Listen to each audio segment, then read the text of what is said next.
Fooromiin Konistiraakshanii Oromiyaa yeroo jalqabaatii fi waldaa kontiraakteroota Oromiyaa fi waldaalee kontiraakteroota garaagaraa waliin magaalaa Finfinnee hoteela Skylight'tti geggeeffamee jira. Girmaa Guddisaa akka ta'utti isinitti hima.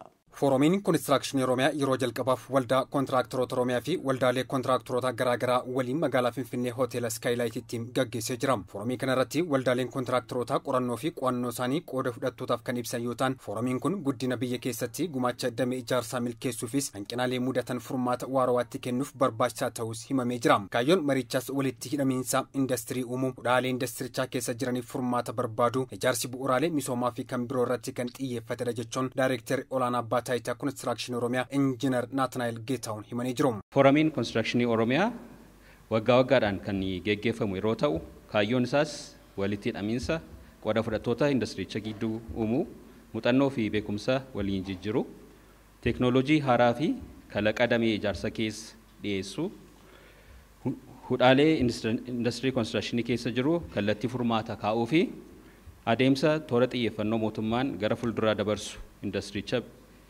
bilchinaan fi gahumsa olaanaa akka hoogganamuuf taasisuun sagantaan qophaa'edha.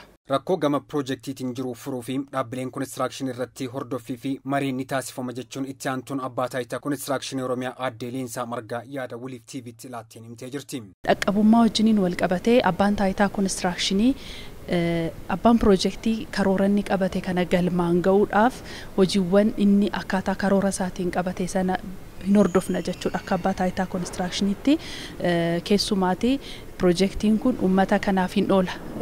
Daandiis ta'uu danda'a, bishaan ta'uu danda'a, gamoo garaagaraa ta'uu danda'a. Isaan kun uummata sanaaf taargeetii barbaadamu sanaaf akka ooluuf yeroo taa'eef keessatti qulqullina barbaadamuun akka hojjetamuuf hordoffiin taasisna.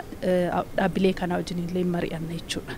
Gara fuulduraattis galteewwan meeshaalee ijaarsaaf oolu biyyuma keessatti akka oomishamuu fi gara biyya alaatti gurguruuf hojiitti kan seename ta'uu Daayireektarri Olaanaa Abbaa Taayitaa Konistiraakshanii Itoophiyaa Injiinar Masfin Nagaa'oon waliif TV'tti himanii jiru. Karaa meeshaalee xumura alaa galaniis amma imaammanni jiru maali? Algaltee biyya keessatti oomishanii bakka buusuu.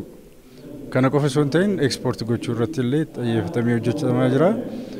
Yeroo gabaabaaf malee hin furameedhaan abdii qaba.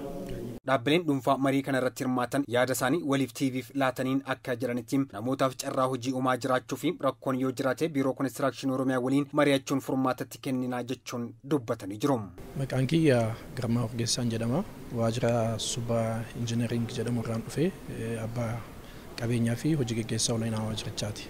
Carraa hojii uumuudhaan wal qabatee nuti akka dhaabbata keenyaatti piroojeektoota adda addaa naannolee Oromiyaa adda addaatiin qabna. Hojjettoota baay'eedhaaf illee olmost piroojeektoota qabnurraa hojjettoota humnaa yookaan teeknikaal hin taane naannoo hojjettoota 700tiif hojii humnaa hojii carraa hojii uumnee hin jirra. Ani Maammoo Admaasuun jedhama. Dipiiti maanaajeriidha. Dhaabbanni keenya dhaabbata Teewodiroos Admaasuu Jeneraal Kontiraaktar jedhama. Nuti konistiraakshanii biiroo konistiraakshanii Oromiyaa wajjin rakkoon isoo jiraate akka dhaabbataattis waan furuu qaban diree yoo qabaatan rakkoo diizaayiniif rakkoo tokko yoo jiraate isaan bira deemnee hin furra. Akkaataa barbaachisaa isaatti nu deeggaranii nu faana dhaabbatanii deemaa jiru jechuudha.